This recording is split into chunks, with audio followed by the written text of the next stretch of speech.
All right, peace, Sandra. I hope that you are doing lovely today. And yeah, welcome to the second session of I should say, birth chart interpretation and breakdown.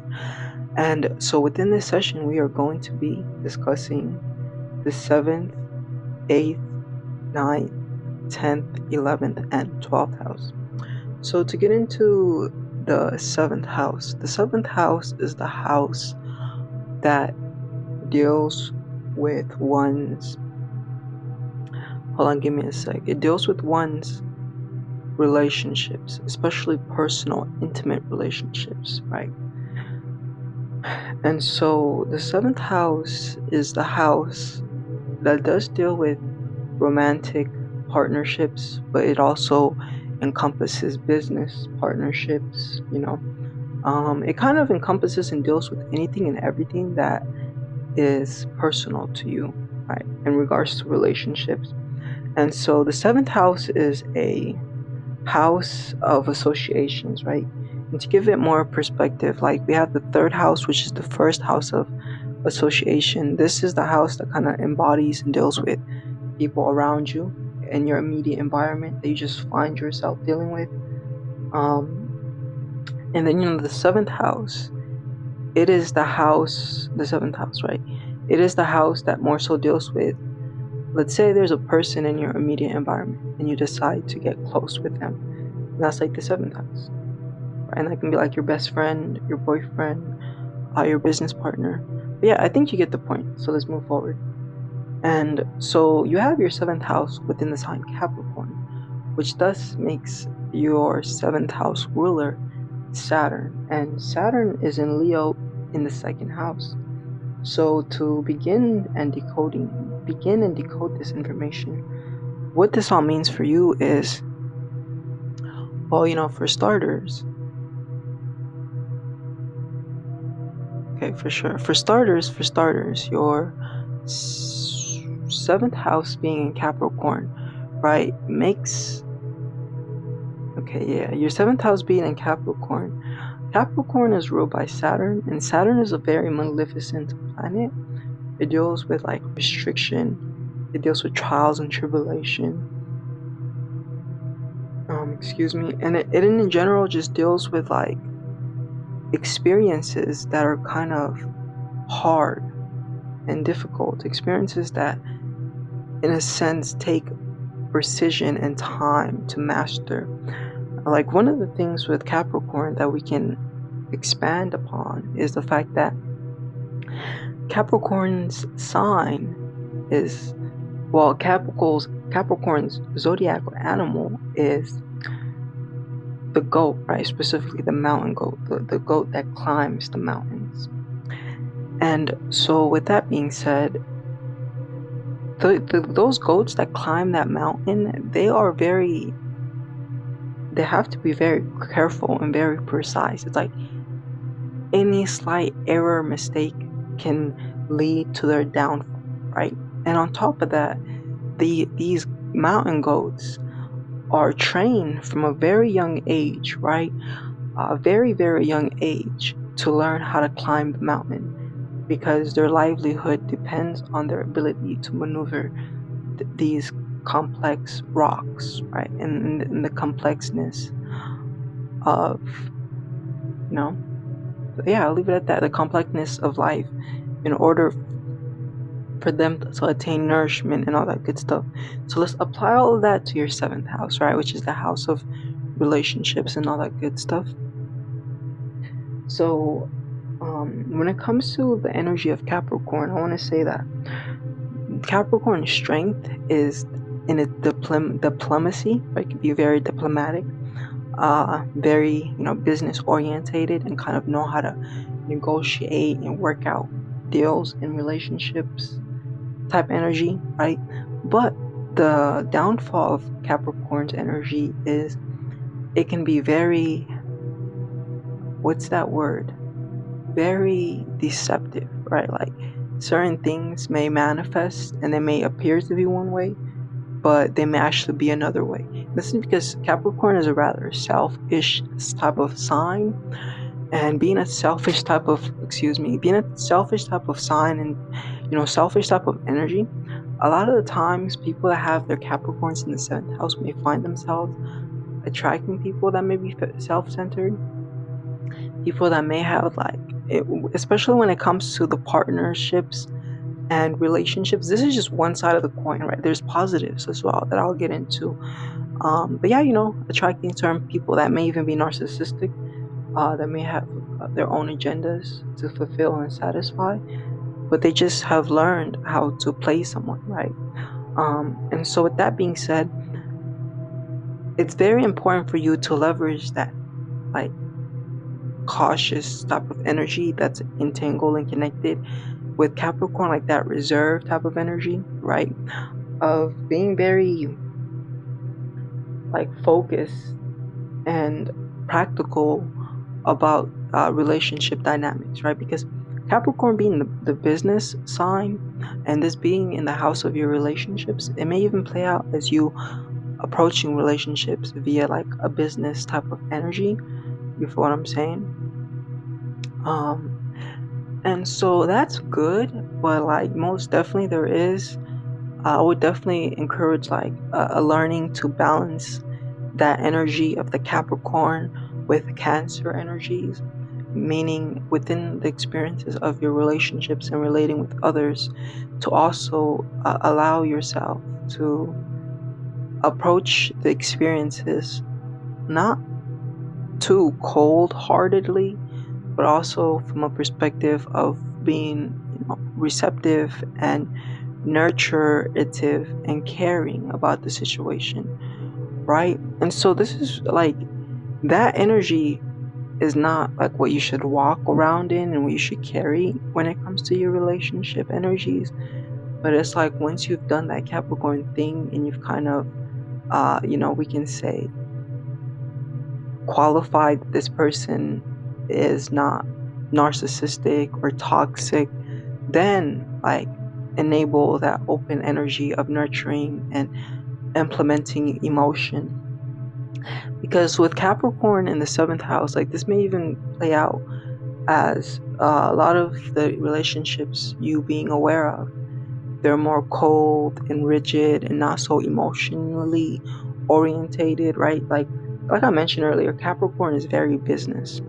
And so the 7th house is the house of partners, right? So business partnerships, right, would make a lot of sense with this Capricorn energy.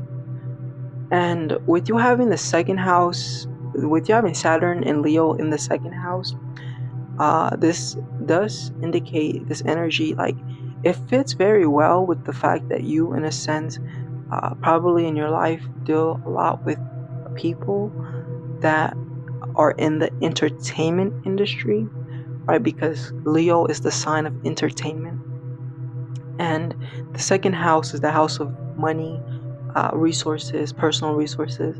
So a lot of your relationships may be involved with engaging with people under a business setting for you to acquire and secure the bag type of energy, right? With that 7th house in Capricorn. But yeah, I'll leave it at that. With the 7th house in Capricorn energy and the Venus and Aries energy, you're probably the type who may enjoy taking lead in relationships. Yeah, you may kind of like to take the lead in a relationship sort of energy, right? If that makes sense. Very interesting, very interesting indeed. But yeah, that's pretty much your 7th house, and yeah, we'll definitely connect, and I'll be more than happy to give you more insights into it, if what I'm saying, give you more insights into it if need be. And now let's move into your 8th house. So your 8th house would be in the sign of Aquarius, and so let's see what that's all about. So when it comes to your 8th house, give me a sec. When it comes to your 8th house is in Aquarius, most definitely. And yeah, so both your 8th and your 7th house are ruled by Saturn. So the 8th house is, a house that deals with spiritual related things, right? This is more so a house that is entangled with healing, and with releasing and transforming and shedding also, right? The 8th house is the house of death. It's the house of inheritances. So, when you think of death and inheritance, I think you can also replace inheritance with birth, in the sense that, when something dies, there's new life around the corner, right? And so from a superficial perspective, well, that's not superficial, it's pretty deep perspective, right? We can look at it from that perspective as well. But yeah, this is the house that also deals with like enemies. It deals with imprisonments also, and it kind of deals a lot with therapy, psychology, and the reason it deals with therapy and psychology especially, is because this is the house of Scorpio, and Scorpio is the sign that deals with learning how to unveil the unknown, and reveal the mystery of the mystery that resides within the shadows, right? So that's very much like this energy of Scorpio, right? Or this energy of the 8th house. Now, the 8th house is also very mystical and spiritual house as well. And now to get into the 8th house and Aquarius, the 8th house in Aquarius. So with you having your 8th house in Aquarius, first and foremost, this is an indication that when it comes to your inheritance energy, it's very Aquarian-like, right? And so what this could mean for starters is Aquarius is a sign that deals with intellect, right? It deals with the higher mind. When I say the higher mind, I mean it deals with higher logic, right? The greatest form of logic, which is accumulated logic. Because Aquarius, it deals with databases. It deals with, the Akashic records. It deals with libraries. And Aquarius is the last air sign. So it's accumulation of all of the knowledge and information that has ever been. And so that's what I mean by the highest intellect, right? Because it kind of is it's this all-knowing type of energy. And so what this can indicate and mean for you is that your inheritance may have portaled onto you from the channels of information and knowledge. First and foremost, the things that you may have inherited from your ancestors or your spiritual predecessors may deal a lot with some sort of knowledge or awareness or understanding, right? And so that's one piece of the Aquarius energy. Aquarius's greatest strength is in its altruism, right? It's very altruistic and very caring and very giving. So this in of itself may be an indication of possibly you being that energy of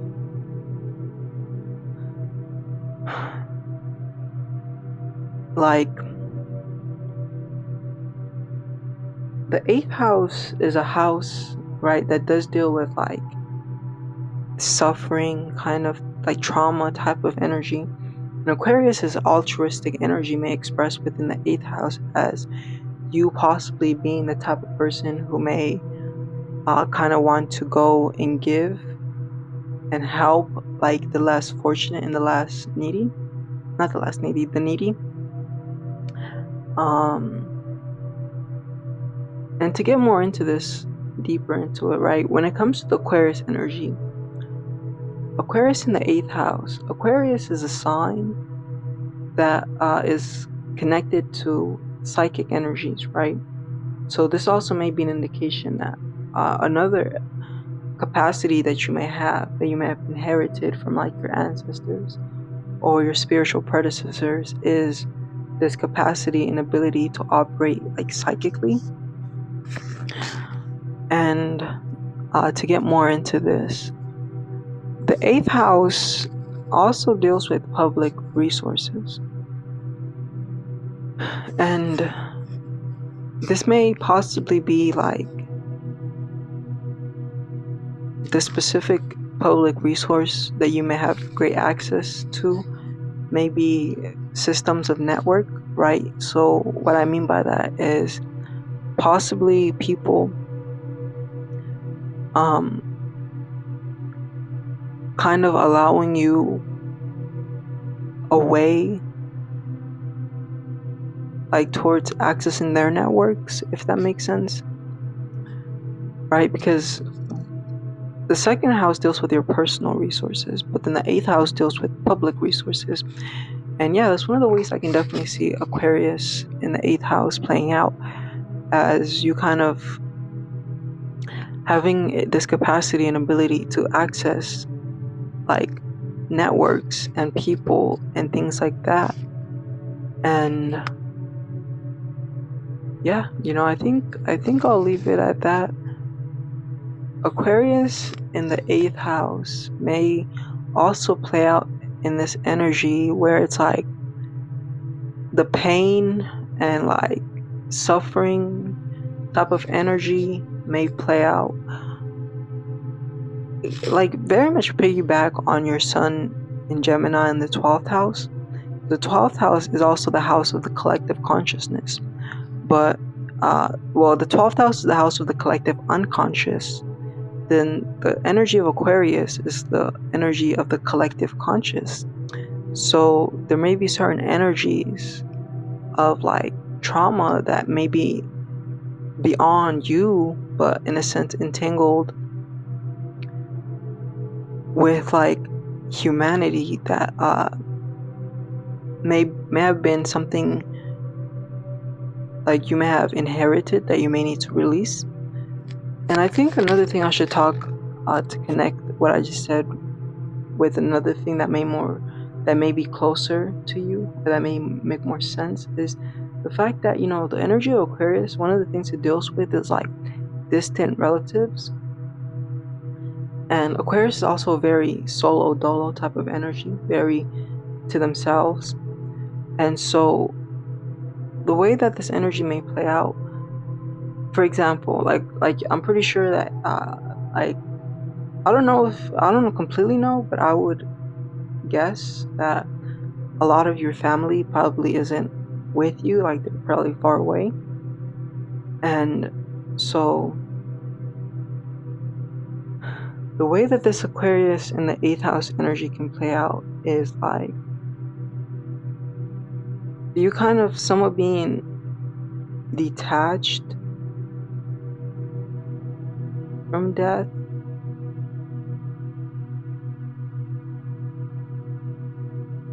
Meaning, see, Aquarius energy is very detached. It is very altruistic, meaning selfless and humanitarian. But at the same time, because it's an air sign and it's the last air sign, Aquarius energy can be very detached. And yeah, that may be one of the ways that it may play out, as you possibly being somewhat detached from the experiences of death that may happen overseas. Like, of course, you'll shed a tear and all that good stuff, but your pain and desire to want to help may be more channeled towards like your strangers or people that you may not know. Like, that may be where your selfless actions may express mostly. And I think also with the 8th house being in Aquarius, it may also be an indication that at times your altruistic and humanitarian nature may be the reason why certain like traumatic things may happen, or certain toxic things may happen. Yeah, I'll leave it at that. And if you have any questions, definitely feel free to ask me. I'll be more than happy to cover that more for you and get a little bit more detail into it. Okay, now to talk about your, hold on, give me a sec. Your ninth house, right? Your ninth house. So your ninth house would be in the sign Pisces. Yeah, so your ninth house is in, actually both your eighth and your ninth house are in Aquarius, which makes sense, right? Because your third house, both your third and your second house are in Leo, right? And so it's like these houses are opposite to each other. So it makes sense that both your eighth and your ninth house are in the same sign, because then they're opposing Leo and Aquarius through Aquarius. But anyways, with you having your ninth house in the sign of Aquarius, what this indicates is, well, see, Aquarius is very much, because it's the last sign, last air sign, it can be very influenced, very influenced and receptive to the way of other people's thoughts and the way of their, and the ideas that exist. Because the key phrase for, Aquarius is knowledge, right? And it's all about knowing. And so on one end, the ninth house, which is the house of higher philosophy and higher perspective, and one's, like religion, not even religion, but one's perspective, and especially those energies that deal with,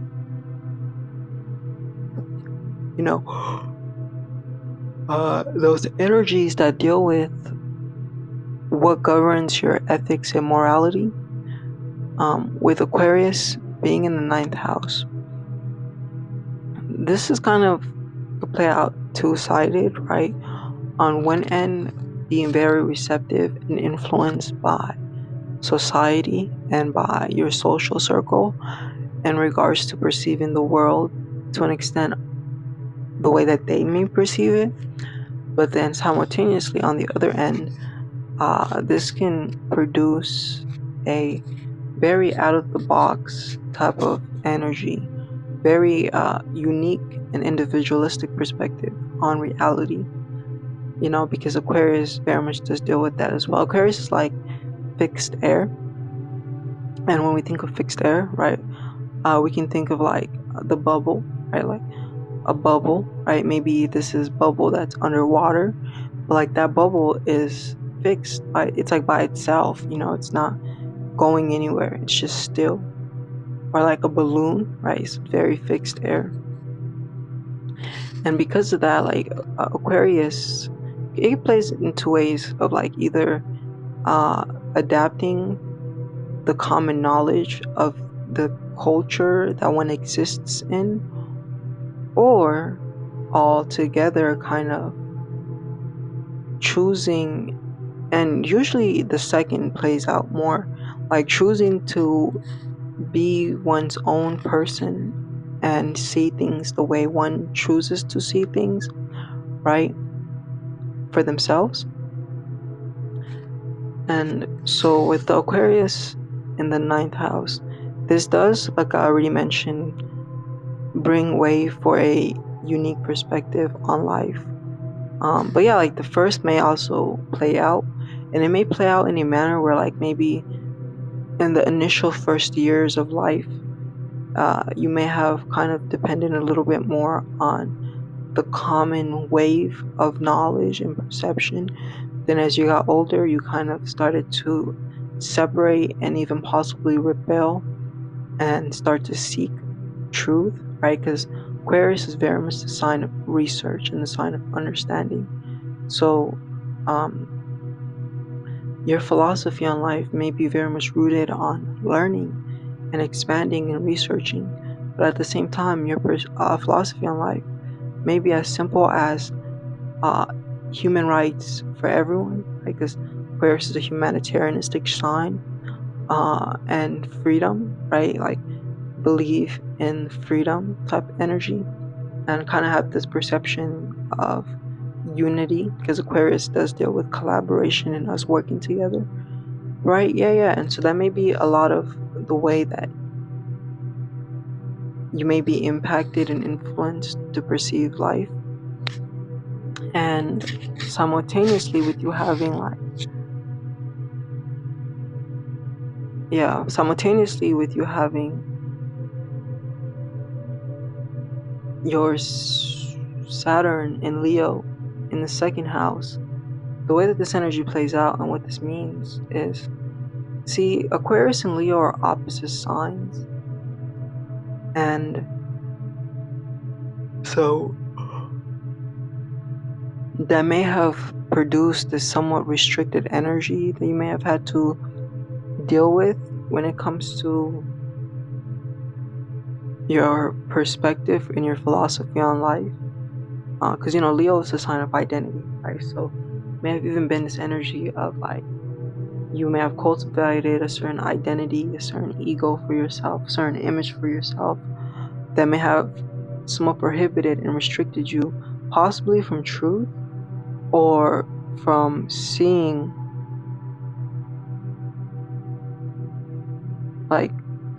it how other people may see it.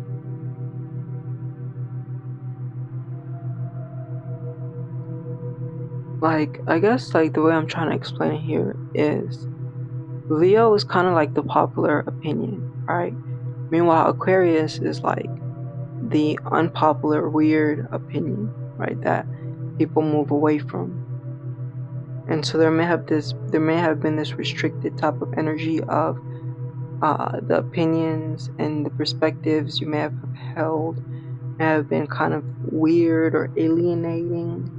So you may have kind of just neglected them. And this, like I said, may have been more so energies that express in your earlier upbringing versus now, right? I'm pretty sure you've released and transmuted and are now in the space of wanting to accumulate as much knowledge and understanding as you possibly can. And so with you having the 9th house Aquarius, the more you can research and the more you can learn, the better, right? Even our sessions and me helping you understand knowledge, that is going to tremendously contribute to your perception on life from the 9th house and build a philosophy for yourself to carry through life. But yeah, it's pretty much the 9th house. And if you have any questions, I'll definitely jot them down and we'll kind of get a little bit deeper into them later. Okay, and now let's talk about Pisces, which is your 10th house. So your 10th house is within the sign of Pisces. So with your 10th house being within the sign of Pisces, right? Let's talk about what the 10th house is first. The 10th house is the last and final house of wealth. And the 10th house embraces and deals with energies of status, reputation, career, business, all that good stuff. And so with you having your 10th house in Pisces, your reputation and your status may be very much correlated and connected to Piscean energies. And so let's talk about what Pisces is all about. Pisces is like the fish, right? Pisces is also very much this energy of fantasy. And maybe one of the ways that this may play out is there may be this fantasizing type of energy about you. Even for instance, when I first came across you, you were like this, a fantasy, right? And it was because the lyrics you were singing, and almost like this enchanting type of energy. So yeah, that may be a possibility. People on first perspective perceiving you a fantasy or you may be known for fantasy orientated things. And now to get deeper into it, Pisces is the sign of universal love, right? Agape love. And Pisces is also a very selfless sign that deals with love. I already said love. That deals with the heart, right? And love. And it's all about humanity. Aquarius and Pisces are about humanity. And Pisces is all about kindness and showing love. I keep saying love, but yeah, very much love. So one of your things you may be known for and recognized for is like your kindness and like your loving nature, possibly. And Pisces is indeed very much like a passive type of energy, more receptive type of energy, a more caring and nurturing type of energy. And so when it comes to Pisces things, Pisces does very much rule like spirituality, and Pisces does very much rule healing, right? Like Bob Marley was a Pisces, to give an example. And one of the things that Bob Marley really, really stood for was like unity, right? Love and peace, right? Which are very Piscean things. So with that being said, it's an indication that your reputation may very much be entangled, within that energy of love, unity, and peace. And so it's like the more you can align yourself with doing work to help heal humanity, the greater like recognition, the more reputation and status you will gain for yourself as well, right? Because these are things in general that you probably already may be recognized for. Like people may express their gratitude and appreciation for you, maybe because of the music you play and how healing it might be. But I would say where career is related also, definitely align with things that deal with healing, right? And Pisces also deals with the imagination, right? Pisces is very much an imaginative sign. And with that being said, like, with the fact that you being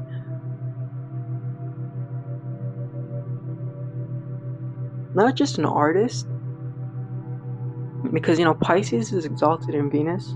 So the energy of Venus, which deals with like music and beauty and all of that, maybe also encompassed within like what you're recognized for and what you're known for. But yeah, Pisces being exalted in Venus, I meant to say, is definitely going to pull that energy of Venetian vibes your way,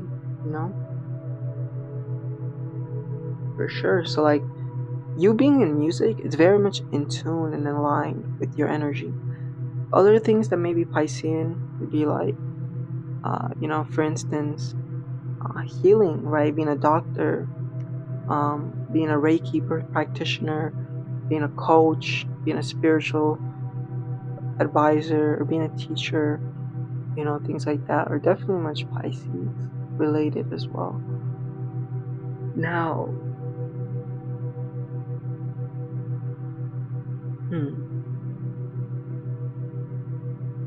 Jupiter, let's look at where Jupiter is. So you have Jupiter in Aries, I think. No, you have Jupiter in Gemini.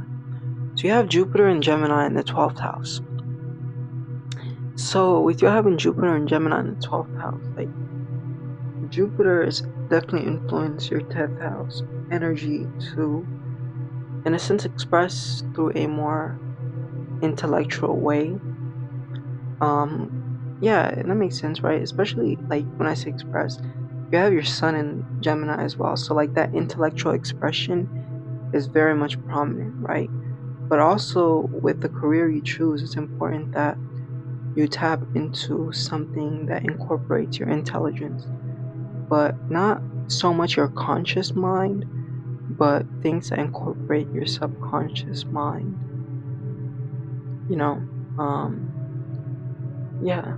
And I guess to give an example of what this could mean is like inventiveness or creative energy, right? Because to be creative, you have to kind of tap into that subconscious, dreamy, right, imaginative type of vibe, if that makes sense. But yeah, like I said, like we're not getting too deep into the planets right now, kind of skimming them. We'll get deeper into the planets later. But yeah, that's like your 10th house. Now to get into your 11th house. your 11th house is going to be in Aries, right? Yeah, it is in Aries. Okay. Yeah, couple of things in your 11th house. Couple of things in your 11th house. So your 10th house ruler is the planet Jupiter.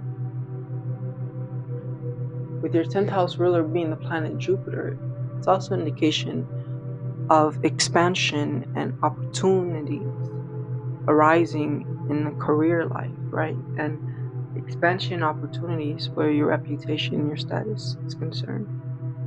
Now, to look into the 11th house. So the first ruler of the 11th house is, give me a sec. Yeah, the first ruler of the 11th house is Mercury. And then after Mercury, so you have Mercury. Yeah, pretty much Mercury is like the ruler of, Mercury and Saturn. So Mars is the first ruler of your 11th house, and then Mercury is the second ruler of your 11th house. Yeah, okay. So the 11th house is the house of associationships. It's the house of network, right? It is the house of not partnerships, yeah, like very superficial partnerships, right? People that you may engage with every now and then. You can even consider like your audience, for example, when you're playing music, as energies of like 11th house. Like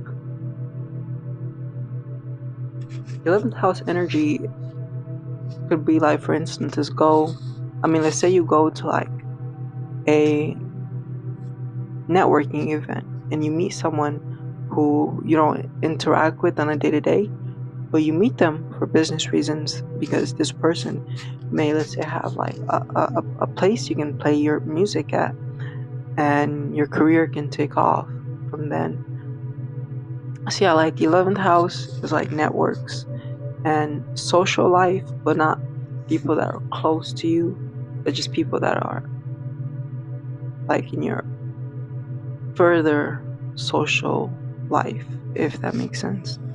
They're not close, but they're a bit far away. Like you don't have a deep connection with them. So first and foremost, right, with Mars being within your first house and Mars being within your 11th house and Mars ruling your 11th house, it kind of indicates this energy of possibly an energy of like strife and aggression that may manifest from strangers, possibly. And so Mars, like, yeah, on one end, Mars does play out as like aggressive energies, but at the same time, Mars does play out through constructive energies, like people coming in and supporting you and helping you accomplish your goal. So yeah, on one end, that can definitely be the energy of your 10th house, like also with Venus kind of also being there.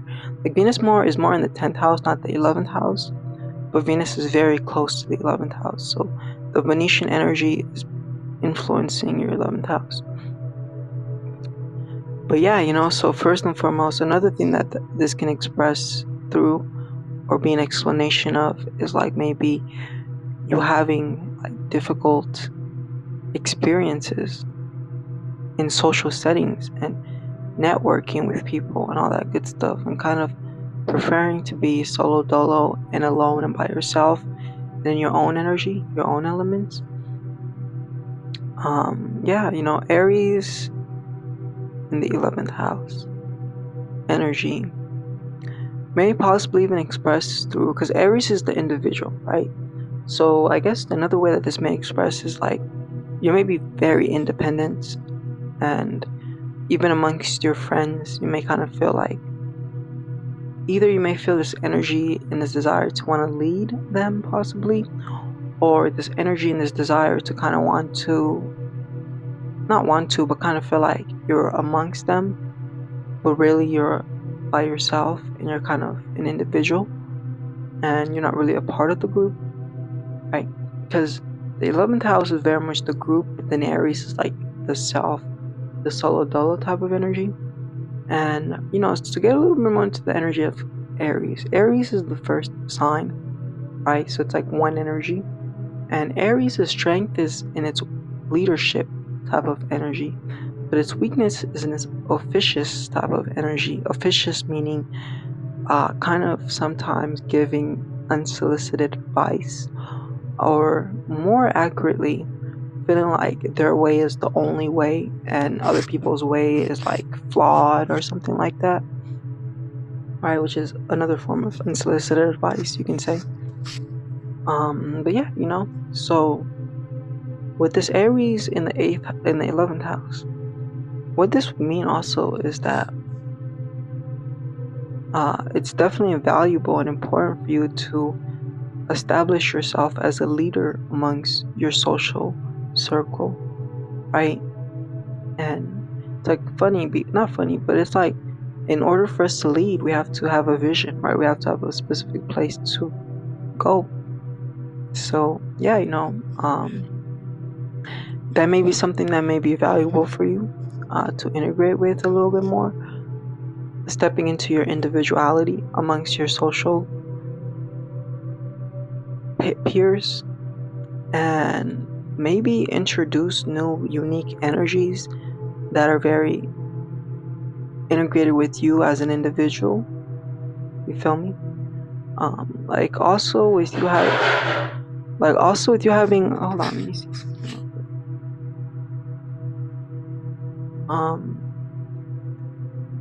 Also with you having,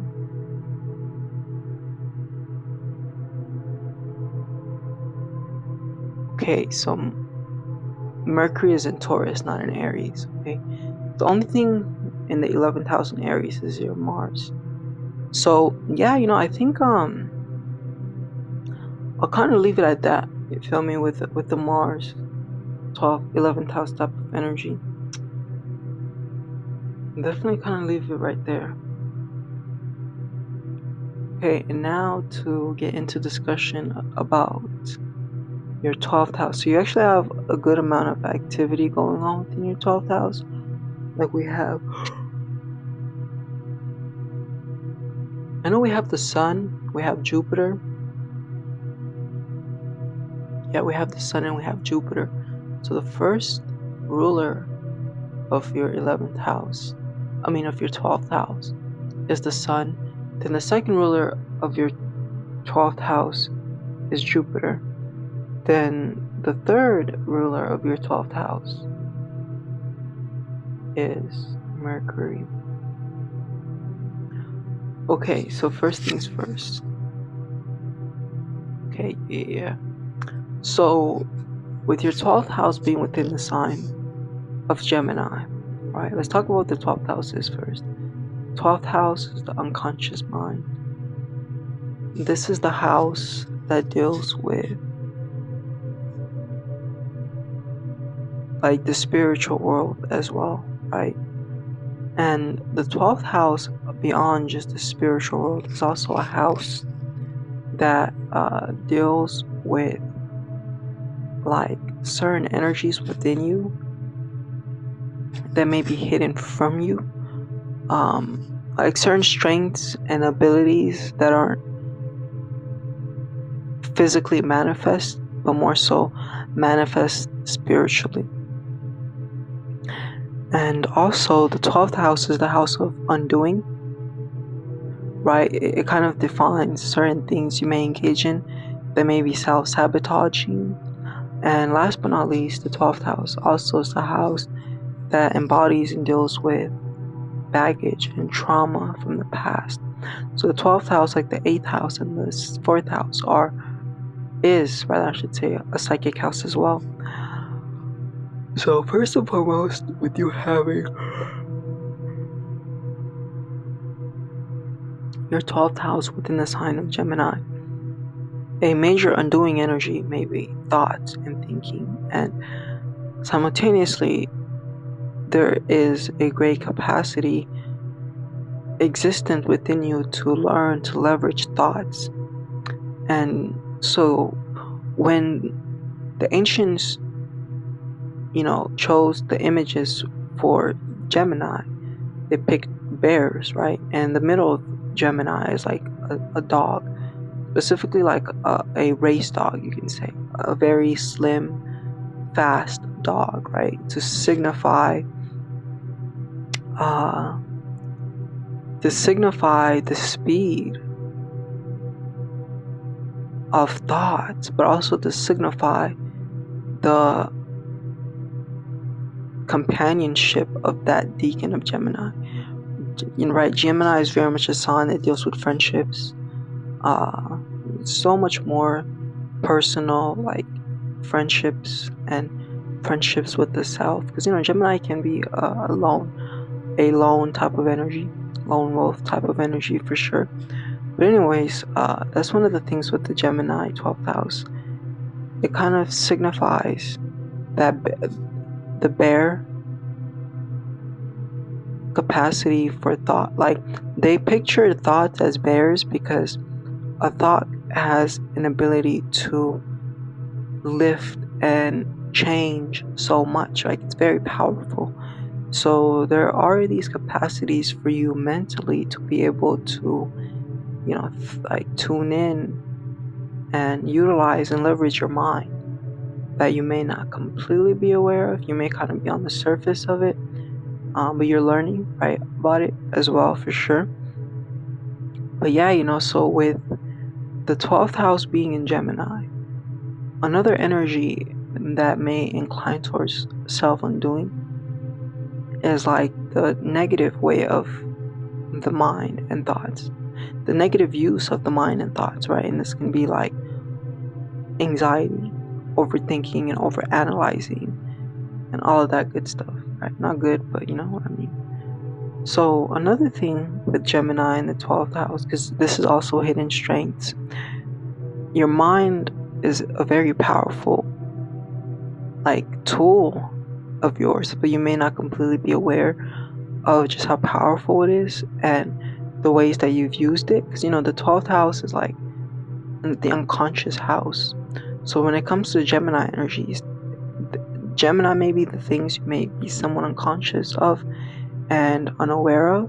So this may even express in ways of like you may be doing certain things, or attracting certain things to you, and you may not piece the 2 and 2 that you attracted this thing to you because of your thoughts, right? Because Gemini is all about thoughts.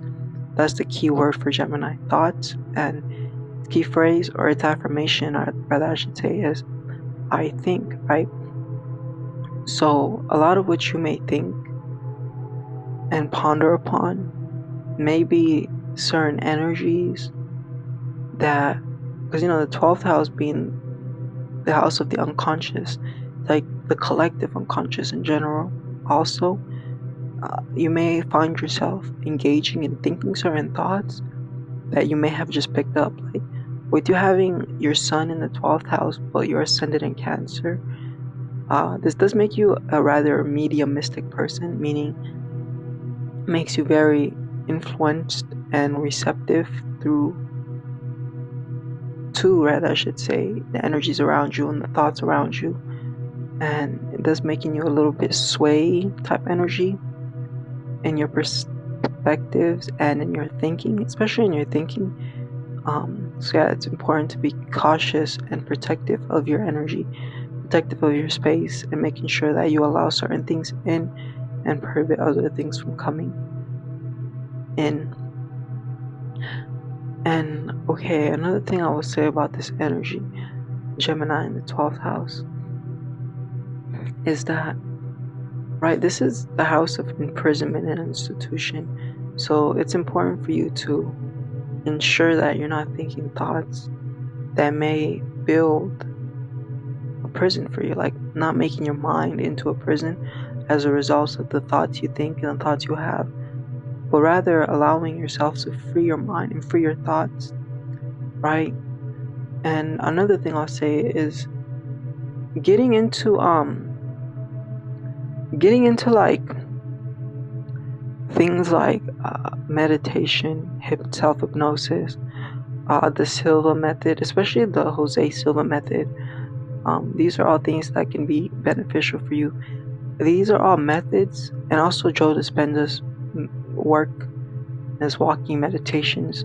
These are all self-hypnosis practices. In Gemini, it's the thoughts, and the 12th house is the unconscious. So the better you are able to consciously imprint thoughts within your mind, the more fruitful and the more success you will, and of yourself, attain and be able to enjoy. Right, so this is actually a pretty powerful placement, especially with that Jupiter and Sun. And yeah, within the next session we'll be covering the planets, so we'll get more into that later. But yeah, especially with you having like that Gemini Sun and Gemini Jupiter in your 12th house, it's like there's a lot of goodies and a lot of gifts for you to access once you learn to truly go within, once you learn to tap in spiritually and connect with your spiritual predecessors and tap into your spiritual gifts as well, right? But yeah, I'll leave it at that. That's pretty much the 12th house, right?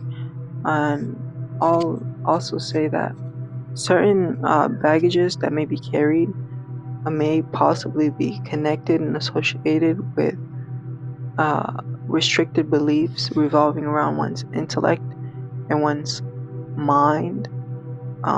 Possibly may have had experiences that may have resulted in you feeling somewhat doubtful of your capacity in regards to your intelligence.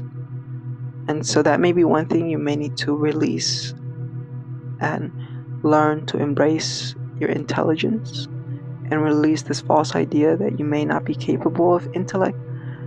If that resonates, if it doesn't, then just let it fly by. But anyways, also I'll say this.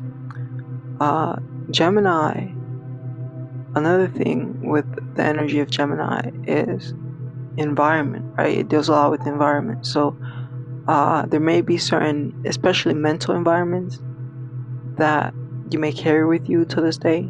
And when I say a mental environment, what I mean by this is, a paradigm, a way of thinking, right, that may be outdated, that you may need to release.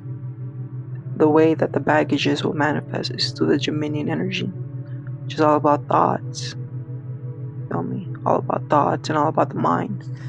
But yeah, I would say that pretty much concludes like the exploration and the breakdown of these 12 houses.